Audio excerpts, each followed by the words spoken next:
welcome to another episode of Beyond the Banks Tennessee River Podcast. I am here with Officer Brandon of the Tennessee Wildlife Resources Agency.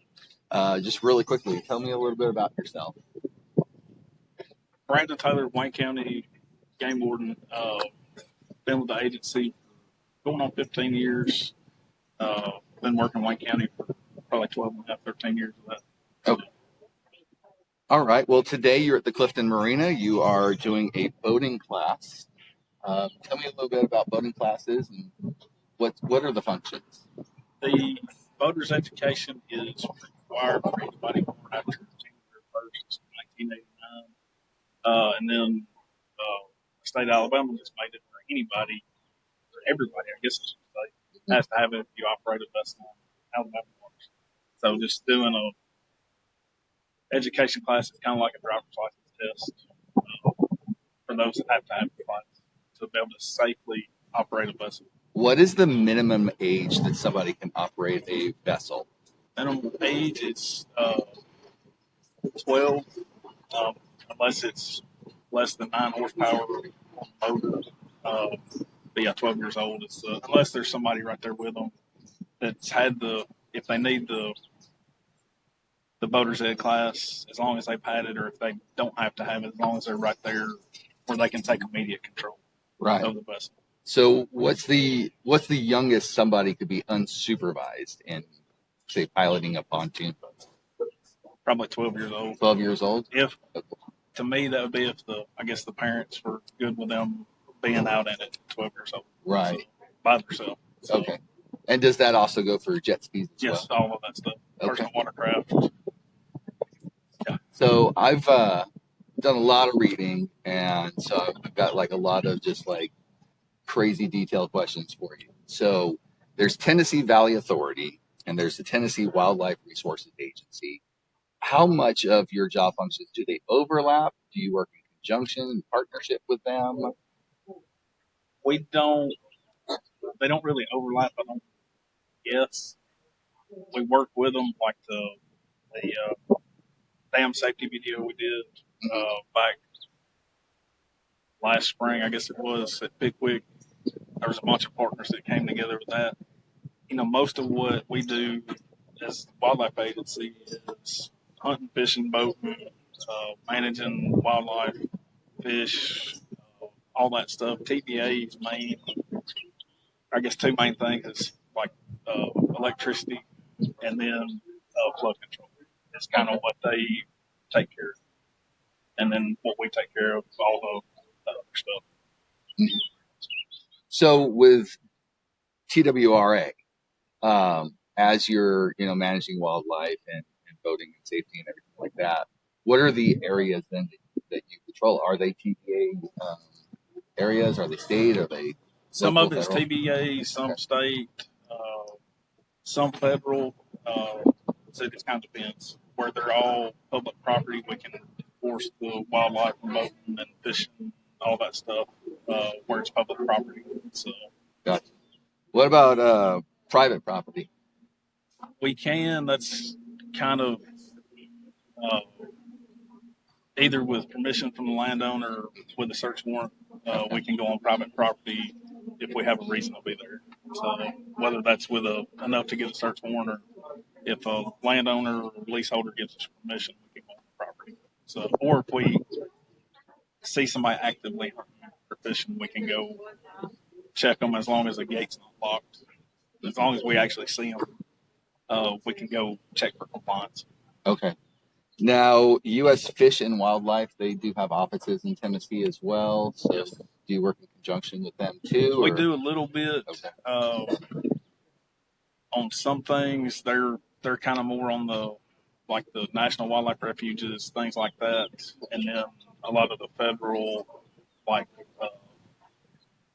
migratory bird stuff and all that federal stuff, we work with them a little bit, but they're kind of their own same stuff, but on the federal level, national level. Gotcha.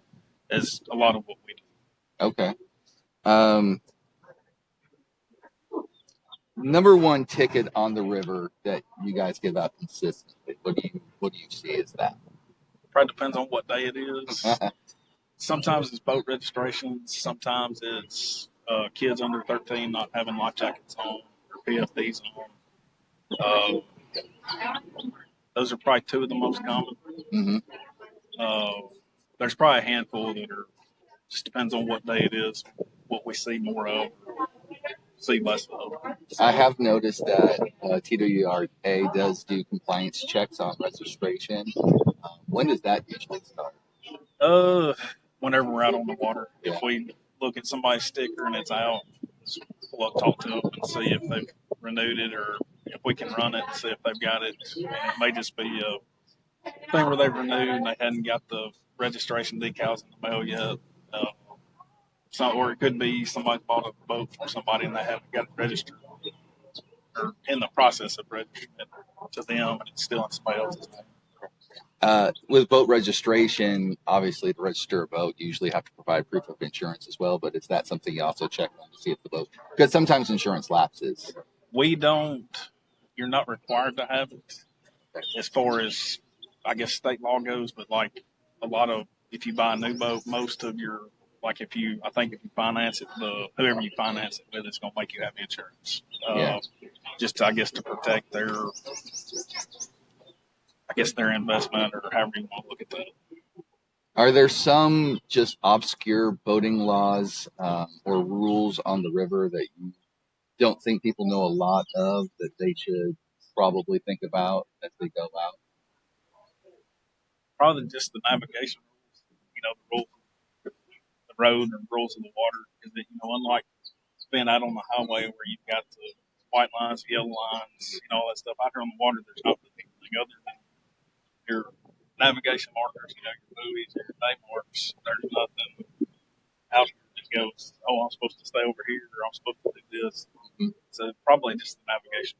Is there anything that jumps out at you that people miss on navigation? Probably, say you've got 400, 500 feet wide river and two boats are coming head on, both boats go to the rear to the right. Another boat cuts in front of you when they've got the whole other side of the river. It's probably something I don't even think about because you wouldn't do that on the highway. You'd stay in your lane and, keep going. Yeah. So that's probably one of the bigger ones. Okay. Now, I did have a question, and this is about hunting and fishing. Yeah. Because you manage wildlife, how does TWRA track and monitor populations of, let's say, deer, for example? All that is tracked through our biologists and the wildlife side because we've got, the lands management, fisheries, law enforcement. But like anytime a big game animal is killed, it has to be checked in. And all those numbers get compiled and biologists look at it and make their recommendations from year to year as far as if anything needs to be changed or they recommend something needs to be changed or looked at. It's just a whole process we go through pretty much every year. Just about every species that you can hunt, fish, all that stuff gets looked at. Okay. I know the agency also investigates poaching. Yes. Has there been any incidents of poaching in Tennessee? Oh yeah, it happens all the time. What do people poach? If you can hunt it or even fish for it, people are going to try to poach it. Whether it's say spotlight deer, shoot them off the road, or from the road, or from the vehicle, to overharvesting trophy catfish, like big catfish, where you can only the limit's one fish over 34 inches a day. We've caught people catching multiple big trophy catfish. Even something as simple as like box turtles, people taking them and selling them in the pet trade or whatever you want to call it. It's all different forms of coaching. It doesn't really matter what it is. Like with the bears, the black market for gallbladders in that market, there's all kinds of stuff that animals get poached. Gotcha. I know it always comes on Facebook or there were rumors, but are there gators in Tennessee? There's a couple probably. Okay. Any that you've seen or heard reports of in this area? probably the closest. I think it's in Morgan's Creek or Indian Creek a couple of years ago. It's probably the closest. But no, there's usually, I don't want to say there's always one around Memphis, but there's from time to time they show up in Memphis. And, whether that's from somebody having one as a pet illegally where it gets too big. There's a snake. Yep. And then they go, oh, I got to get rid of this and go turn it loose. Or if it is something that's happened to move up, there's no telling. But a lot of the times it's somebody's picked it up somewhere as a pet where their, alligators are. Mm-hmm. And all of a sudden it gets big and I'm like, I got to do something with it. So, but occasionally we get reports of it. Okay, so somebody sees an alligator. They should report it, obviously. Yeah, let us know about it. Should they take any actions to try to kill it? No, because we don't have an open season on them. Okay. So just report it to us and let us see what we think is the best course to go with dealing with it. Okay, fantastic. You've been a game warden, you said, for 15 years? Going on it, yeah. Going on it. So if somebody out there, they're young, they're looking for a career, how can they get into that field? Go to school for it. We do require a 4-year degree in wildlife related, whether that's wildlife biology, fisheries, forestry, natural resources. If it's not one of those, you still have to have, I think it's 20 semester hours of wildlife related forest work. But go to school. There's several schools in Tennessee that offer that. UT Knoxville, UT Martin, Tennessee Tech, Bethel, and then Lincoln Memorial up in East Tennessee, and I'm probably forgetting one. That all have good wildlife programs. But go through that, get your degree while you're in school. There should be a Wildlife Society chapter at each one of those schools. Get involved with them, volunteer, and just start networking. And whether you want to do law enforcement biology, that's a great place to make connections that you're going to use down the road. But either trying to get hired or like get internships or anything like that, it's just kind of the more people you know, the more it helps you. But as far as getting on with us, law enforcement, get your degree, apply. It's a pretty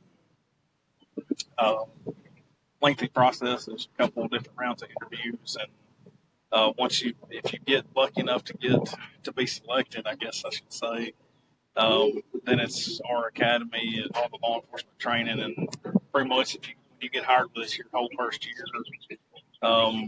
you're either in the academy or you're working with somebody in the FTO process. So your whole first year it's kind of crazy, but it's well worth it. Okay. Well, that's all the questions I have for you. Is there anything you want to say to the audience? I can't think of anything. Thanks for letting me do this. No, thank you for coming on. Thank y'all for letting us do boat red here. Oh, absolutely. But yeah, I can't think of anything. All right. Thank you so much. And we'll see y'all later. Have a safe 2026.